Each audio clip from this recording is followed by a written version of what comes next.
What I have here on the table are 4 different steam distributors.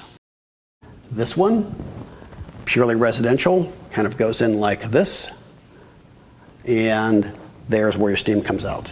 These are all installed, generally you place these inside the supply plenum. This one is a dinky little residential style unit.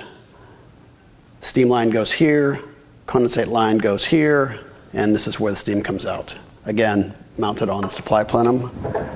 These are the more commercial style steam distributors. So we have 2 different sizes, and essentially it's just the length.